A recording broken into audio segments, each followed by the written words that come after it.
Well, we're going to look at some examples of problems that are similar to the Chapter R/Chapter 1 review test that you guys are to work on. I hope by now you've had the chance to watch the introduction video, also to ask questions if you were unsure whether you did so in person or through an email. But if you haven't had a chance to talk with me yet, I'm hoping before you take this test and submit your answers that you will take the time to do a review, even though a lot of these topics are fairly straightforward and fairly easy. They're mostly pre-algebra topics. And if nothing else, make sure that you watch this video and any other video that I have that's reviewing for the review test prior to actually attempting the test itself. So I have some problems here on the board that I'm going to kind of run through, and I'm going to try to explain a little bit as I go. As you can see, some of these problems are just arithmetic problems. Lots of simplifying expressions over on the right side of the board, and then also some arithmetic over here on the left side of the board. So we'll start with problem number 1, which says to write 75/90ths in lowest terms. And you may remember that lowest terms for a fraction means that the largest number that divides evenly into both the numerator and the denominator is 1. When you get to that point where 1 is the biggest number that divides into both, then you have lowest terms. And this is not in lowest terms. You may have already noticed that 5 divides into both the numerator and the denominator because the numerator ends with a 5, the denominator ends with a 0. But there's actually a larger number that divides into both. Not that you couldn't divide through by 5 and then simplify again, but it's kind of nice if you can recognize the largest number, the GCF, the greatest common factor of the numerator and the denominator, which is actually 15. 15 divides into the top and into the bottom, so what I normally do is I kind of do it like I was taught back in my school days, is that I divide 15 into 75, it goes in 5 times. I can actually cross it out and put the factor up there. And 15 goes into 96 times, and then I can write my answer here as 5/6. Now I know that's lowest terms because the largest positive whole number that divides into both the numerator and the denominator there is 1. So that's my answer there. Next possible problem here is adding, and we're also going to have to do some work here because we're adding fractions. You may remember to add and subtract fractions you must have a common denominator, preferably the least common denominator, or the LCD. Now when the denominators get to be pretty good sized numbers, this can get a little tricky, but these numbers aren't too bad. 4 and 12, 4 divides into 12, and 15. So I'm looking for the largest number that 4, 12, and 15 all divide into. Now, if you're not sure what it is, you can do prime factorizations. Write 4 as 2 squared, write 12 as 2 squared times 3, and write 15 as 3 times 5. These are called prime factorizations because, as you can see, all the factors are prime numbers. Use factor trees to break them down. I kind of did this one in my head. Then the LCD would be, you take all the different factors, so I have 2, and I have 3, and I have 5 as factors, and then you check for repetitions. 2, it's used twice here, it's used twice here, it's not used at all here. You take the most, not the total, but the most times it's used in any one denominator. It's used twice in these two. The 3, it's used once here, it's used once here, not used here at all, so once is the most. I'll put a 1 there to emphasize that. And then 5, it's not used in the top two, but used once here. So as you can see, this is 2 times 2, which is 4 times 3 times 5, and that is 60. That's my least common denominator. Now I've done enough of these in my life that I can kind of look at the numbers and figure them out in my head, and I don't always have to write them out and do prime factorizations unless the numbers get larger. But when there's, less than 20, it's not that bad, and if you can do them in your head, more power to you. If not, do the scratch work here to make sure that you have the LCD. Now, since I'm going to change my denominators to 60, I have to change the numerators in a like manner, in which that means in an equivalent manner. Because if you multiply the denominator by a number, and in this case 4 times 15 is 60, you have to multiply the numerator by the same number, otherwise you get a fraction that's not in equal value. So I'm going to have to multiply the top by 15, and that would be 3 times 15, which is 45. What times 12 gives me 60? Well, that'd be 5. 5 times 12 is 60, so 5 times the numerator is 35. And what times 15 is 60? Well, that'd be 4. So 4 times the numerator would be 8. So 45 and 35 and 8, those are my numerators. My denominator is 60. Remember, when you're adding fractions, you keep the same denominator, but you add the numerators. So that'd be 88. Now I have 88 over 60. I'm not going to leave my answer in this form for a couple reasons. Checking the choices, I might see that, did they leave it as an improper fraction, because this is an improper fraction, or did they change it to a mixed number by dividing? But before I even do that, I notice that both my numerator and denominator are divisible by 4. 4 goes into the top 22 times, 4 goes into the bottom 15 times. So this is actually 22 over 15, and 22 over 15 simplifies, like I said, you can change it into a mixed number by dividing. 15 goes into 22 one time with 7 left over, and they might have the answer written this way, they might have the answer written this way, but they probably are not going to leave it as 88 over 60 because you do want them in lowest terms. The next example is division. Now you don't need common denominators when you multiply or divide fractions, but remember, to divide fractions you actually change the division problem into an equivalent multiplication problem by leaving the first fraction the same, changing the division to multiplication, and then taking the reciprocal of 4 nines, which is 9 fourths. As my teacher used to tell me, you invert and multiply. So I invert the divisor, always the second one, only the second one, not the first one, and then I change it to a multiplication problem. Now you may remember when you're multiplying, not only do we not have to get common denominators, but we can simplify by cross-canceling factors that are common to the numerator and the denominator. And I see the 9 here and I see the 12 here, and even though they're in different fractions, I can divide, like I simplified up here, I can divide by the common factor. Now 3 goes into 9 3 times, and 3 goes into 12 4 times. And that's all it cancels. These won't cancel because they're both in the denominator. So now I multiply the numerators, which looks like 69, multiply the denominators over 16.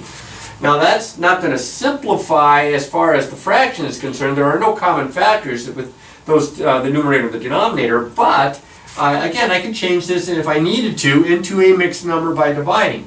16 divided into 69 goes in. 16 goes in, what is that going to be, 4 times? 4 times 16 is 64 with 5 left over, so it's 4 and 5 sixteenths.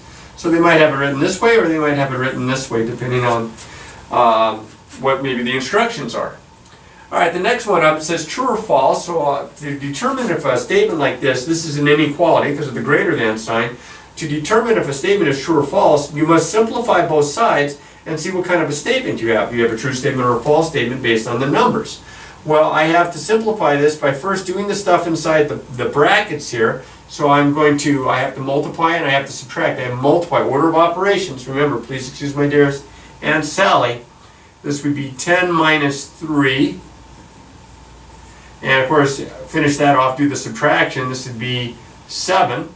And remember, the number next to the bracket or parenthesis with no symbol between implies multiplication. So let's see, this gives me 21 is greater than 20. Well, this is definitely true, because I know 21 is greater than 20. All right, next guy up, it's in fact, this is kind of having to do with order, and this is exactly what this problem has to do. We're going to order from least to greatest on a number line. So what I'm going to do is I'm going to take each number and I'm going to plot it on the number line, and then I'm going to put them in order. Negative 5 is right here. Negative 2 is right here. The absolute value, that's what those bars, remember, mean. The absolute value of negative 6 is the distance that negative 6 is from 0 on the number line. And that's 6. This number here is 6. That goes right there. And the absolute value of 3 is the distance 3 is from 0 on the number line, and that's 3. So you can see from least to greatest means from left to right. I'm going to have negative 5, then I'm going to have negative 2, and then the next left to right, that would be the absolute value of 3, and then the absolute value of negative 6, and now they're in order. Now from least to greatest. The number line helps me with that. Now you can picture it. I went ahead and drew the number line there so I could kind of point to it as I talked my way through. Problem number 6 says, to which of the following sets does 3/4 belong? Well, that's an easy problem as long as you know what the sets are. So I've gone ahead and I've written out 5 sets of numbers that we use quite a bit, and the notation for those, it's like capital N with an extra slash through, are the natural numbers. Those are your counting numbers. Those are 1, 2, 3, 4, 5, 6, and so on. The whole numbers, capital W with an extra slash through it, is pretty much the same as the set of natural numbers, but it also includes 0. So it's 0, 1, 2, 3, 4, 5, 6, and so on. The integers are all the whole numbers and all their opposites. So you have the whole numbers, remember 0, 1, 2, 3, 4, 5, 6, and you have the opposites, so that would be negative 5, negative 4, negative 3, negative 2, like I have here on the number line. 0, 1, or negative 1, 0, 1, 2, 3, 4, 5, 6, and so on in both directions. The rational numbers, now you say, well, why is it an R? It's a Q. Well, that's because we use the R for the real numbers here. The Q with an extra slash through it, capital Q, represents the rational numbers, and that's any number that you can write as a fraction. A fraction where you have an integer over an integer and the denominator can't be 0. And 3/4, that's a rational number, so it is also, there we go, I'm going to just write the symbol. And as far as the real numbers is kind of the grandpa of all the sets, at least until we get to complex numbers later on. The real numbers include all the rational numbers and all the irrational numbers. Irrational numbers are numbers that when you write them as a decimal, neither terminate nor repeat, like pi or the square root of 2. Well, the real numbers include the rational numbers, so if 3/4 is rational, it is also a real number. Just those two sets. You just kind of work your way through them. Now, this was kind of an odd stated problem, but I wanted to kind of go over it anyway. It says, explain how a number line can be used to show that negative 5, which is right here, is less than negative 3. Well, it is to the left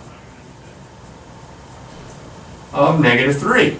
And remember, it goes from smaller to greater, so if it's to the left, it's less than. Then up here, it's kind of a precursor for story problems later on when we are changing words into symbols, and we're also going to simplify in this case. It says the quotient of 16 and the difference of 3 and negative 1. Now you need to know what quotient means, and you need to know what difference means. Quotient means you're dividing. You're dividing 16 and the difference. So one way to write division is a fraction. So I'm going to take 16 and I'm going to divide it, but what am I dividing it by? Not 3, not negative 1, but the difference of 3 and negative 1. So since it says the difference of 3 and negative 1, and difference means subtraction, I'm going to write my subtraction in the order of the numbers. I'm going to write 3 minus a negative 1. So that's the first answer, and then it says simplify. We know that when you subtract a negative, it's the same as adding the opposite, or adding a positive. So I have 16 over 4, which is 4. And there is simplified. Now in these next few problems here, these next 6 problems, they're asking you to perform the indicated operation. So you see I've got some exponents, I've got a kind of a crazy looking rational fraction kind of thing here with parentheses and brackets. But we follow the order of operations that, please excuse my dear Aunt Sally, stuff in the parentheses or your symbols of grouping, then your exponents, then multiplication, division from left to right, then addition and subtraction from left to right. So here I am going to, I didn't leave a ton of space here, so I'm going to write a little small. I'm going to do this stuff here first. I'm going to subtract 3 minus 9. Now remember, when you're subtracting a bigger number from a smaller number, a non-traditional subtraction problem, you can change it to adding the opposite to make it a little bit easier for you. So I end up with negative 4 minus, now 3 plus a negative 9 is negative 6. Well, I have this kind of weird looking subtraction here. I'm subtracting a negative, a non-traditional subtraction. So I'll change this to adding the opposite. This becomes plus 6. Now, I usually just go from left to right, but I notice here I have 2 negative numbers and only 1 positive. I usually like to combine all the negatives and then all the positives and then add them together at the end. Because when you combine negatives, just like you combine positives, you actually add them, keep the sign. So this is negative 11 and a positive 6. Well, again, you have a problem where you're adding 2 numbers that have different signs. When you do that, you have to treat both numbers as if they were positive and subtract. You subtract their absolute values. So the absolute value of negative 11 is 11, the absolute value of 6 is 6, 11 minus 6 is 5, and you take the sign of the addend, the term, that had the bigger absolute value, which was this one. I have more negative than I have positive, so my answer is negative 5. Lots of arithmetic rules in there, including a bunch of stuff with your signs, which you need to know. That's why they review this in this first couple of chapters, the review chapter in chapter 1. Now here I've got a couple numbers that I'm going to combine. One's negative, one's positive. I'm not so much worried about that. But I do have mixed numbers. Now when I was taught how to combine mixed numbers, I used to have to stack them up vertically. But since then, I like a lot more if I change these into improper fractions and then combine them that way. Kind of like I did back here, kind of horizontally. So to change this into an improper fraction, the shortcut is to take the denominator times the number in front and add it to the numerator. So 3 times negative 4 is negative, well, it's all negative, so 3 times 4 is 12 plus 1. This is negative 13 thirds. And 2 times 2 plus 1, this is 5 halves. Well, hopefully you can see my common denominator is 6, because these are both prime, and so it'd be the product. So something over 6 plus something over 6. So I'd multiply top and bottom by 2, so this would be negative 26. I'd multiply top and bottom by 3, so this would be 15. Now I add the numerators. I have a negative and a positive, kind of like I did back here a moment ago. And so I have more negative than positive, and I subtract, and that would be negative 11, 6, which might be the way they write the answer. Or they might change this to negative 1 and 5, 6, which is more likely because they started out with mixed numbers. Okay. Now this, by the way, as I'm going through these, if you're looking at this and you're saying, man, I don't remember any of this stuff, or I don't remember how to do this, and I don't remember how to do that, that's a tip-off that you need to go back into the review and look through the stuff in the book and do some of the practice problems at the end of each of the sections to make sure you feel more comfortable with it. You may remember it, you just may not have that mastery of the skill until you go back and you practice it a little bit, okay, to make sure that you understand. All right, this is a little bit like the problem that I started here with 9. This is going to be doing the stuff in the parentheses. I have parentheses inside the bracket, so I do it first. Hope I left enough space here. 5 plus negative 10, or 5 minus, excuse me, let's try that again. 5 minus 10 is the same as 5 plus negative 10, which is negative 5. Then I do the stuff inside the bracket, so this is negative 9 minus, this is going to be a negative 8. And here I've got a kind of an unusual subtraction. I'll change it to adding the opposite. This is negative 9 plus positive 8, which is negative 1.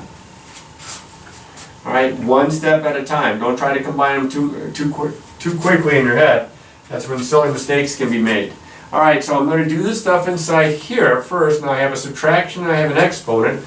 I'm going to do the exponent. Now I could go ahead and raise 3 to the second power. 3 times 3 is 9. Right off the bat, because it's not being multiplied or subtracted from anything. I'm just adding this negative 5 to it. But I'll leave it here for just a second so I can kind of follow my order of operations a little bit more exactly here. Minus. Now I'm going to do the exponent before I subtract, and 2 to the 4th means 2 times 2 times 2 times 2, which is 16. Then I'm going to do the stuff right here. This is 3 squared plus negative 5 minus 5. So this is 9 plus negative 5 minus 5. Well, 9 plus a negative 5 is positive 4, and 4 minus 5 is negative 1. There's my answer. Now again, I'm kind of running out of space here, but you could change this to 4 minus 5 being 4 plus negative 5, and then perhaps an easier way to see that you get the negative 1. All right, a little bit more here. I do have this exponent that I'm going to do. I can multiply, and I can multiply here and here because of the additions that separate them, but I'll save it to the end. So this is negative 3 times negative 5 plus 6 times negative 2 plus positive 16. And negative 4 squared is negative 4 times negative 4. That's positive 16. Now I'm going to go ahead. This part here is 15. This part here is negative 12 and 16. 15 and 16 would be 31 plus negative 12. subtract, take the side of the bigger, it's a positive 19. Very similar to the problems on that first test. So number 14 here, well, the fraction bar here in the middle is kind of, it means division, but it kind of is also like a symbol of grouping. I'm going to do the stuff in the numerator and simplify it. I'm going to do the stuff in the denominator and simplify it like two separate little problems. So up top I have to subtract in the parentheses, which again is like adding the opposite. So I have 20 times negative 3 all over. We'll have a negative 9 here. 4 minus a negative 1 is the same as 4 plus positive 1. Oh, and of course somebody decides to call me right in the middle of my video. So hopefully you'll forgive me on this. There we go, turn off. Alright, sorry about that. 4 plus a negative 1, or excuse me, plus a positive 1 here, is a positive 5. Phone threw me off. Minus 6 times negative 4. Well, I'm going to multiply here next. So, in fact, I can multiply up top also. This is negative 60. This is negative 45, because I have a negative times a positive, minus 6 times negative 4. I'm running out of space here. I'm going to go ahead and multiply them, is negative 24. Well, when you subtract a negative, that's the same as adding the opposite again. So this gives me negative 60 all over, it looks like negative 21. Now I have a negative over a negative, which is positive, and I notice I can divide top and bottom by 3. So I'll divide top and bottom by negative 3 here, so that would give me a positive 20, and that would give me a positive 7. So I have 20 over 7, which is a good answer, but I might have written it as changing it to a mixed number. 7 goes into 22 times with 6 left over, 2 and 6/7. Alright, now I know that you guys aren't crazy about long videos, and this video is a little bit on the long side, but I wanted to make sure I explained everything properly for you so you could get off to a good start. I'll finish this hopefully in the next video, so start looking through that and jump to the next video if you discover that you're unsure of how to work some of the problems.